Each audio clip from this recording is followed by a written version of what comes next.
wasiir waxooyinka magaalada ahaa ninkaas waa soo degay garoonka laascaanood buu ku soo degay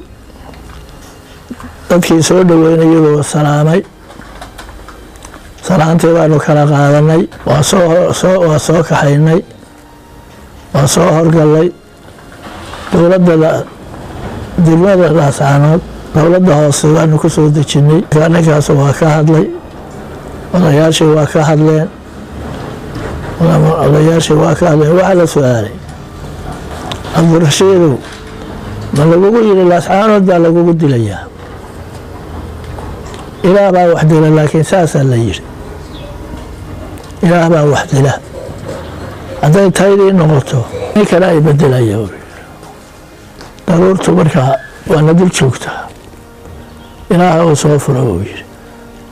waxalaala wixii maanta ilaah u soo furo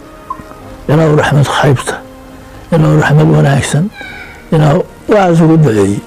markaa waa dareer halkii aanu dareeray ninka dilayaa halkii qadada loogu sameeyey rashaustii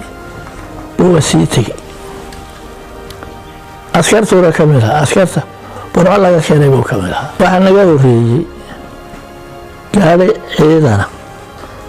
baa naga sii horeeyey oo biliisa niman baarlamaana iyo waxaasina waa ku xigeen annananka saxaad baanu markuu halkii laga gelayay guriga buu taagnaa ilinka ninkii u xigay markii nin cali garaad la yidhaahdo mobileedka saa daaqadda uga furay buu ku furay cali garaad baa ku dhegay